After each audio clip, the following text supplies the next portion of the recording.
Hello friends, you are with the InStyle Knitting Studio. This time we will look at the technique of knitting stockinette stitch. We have already learned to knit, and purl stitches. If anyone missed the lessons, I will leave links for you under our video. We also noticed that each knit stitch looks like a purl stitch on the reverse side. And each purl stitch looks like a knit stitch. Therefore, if in flat knitting, each knit row is knitted with knit stitches and each purl row with purl stitches, it will create a neat one-sided fabric.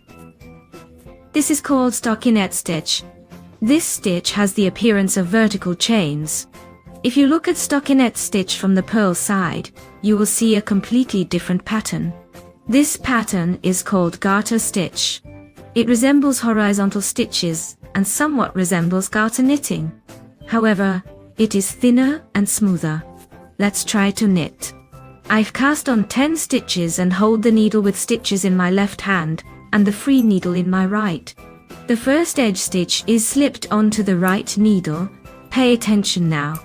If you want stockinette stitch on the front side, then the first row must be knitted with knit stitches. If you need garter stitch on the front, then we will knit the first row with purl stitches.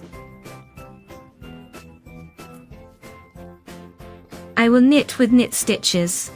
That is on the front side. Here I will have stockinette stitch.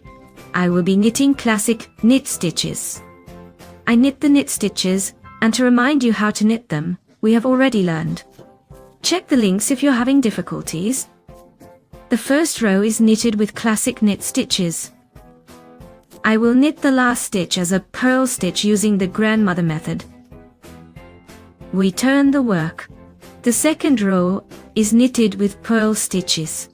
That is, we will alternate the rows. I knit the second row with classic purl stitches. You can knit them using the grandmother method as well. The last stitch is knitted as a purl stitch using the grandmother method. Let's turn the work. In the next row we knit with classic knit stitches. That is, we alternate knit and purl rows. I will knit a few rows. Alternating them, then we will see what kind of fabric we get. I've knitted a few rows, alternating knit and purl rows. Here is the fabric I have created. This is the front side, which looks like vertical braids. The back side is completely different. It resembles horizontal stitches. It somewhat resembles garter stitch. But this fabric is much thinner. It has the property of twisting. Such a smooth texture is usually used as a base for lace patterns. Here, everything is simple. You just need to alternate knit and purl rows. It does not matter. Classic grandmother style, or whichever you prefer. This is stockinette stitch, and this is purl stitch. If you want to achieve a stockinette appearance on the front side, then after casting on stitches, you should knit the next row with knit stitches. If you want the front side to have this purl stitch look, then after casting on stitches, the next row should be knit with purl stitches.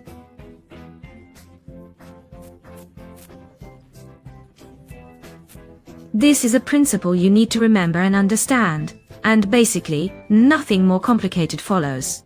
Thank you for watching. If you have any questions, please ask me in the comments. Subscribe, and we will meet in the next class. Bye bye.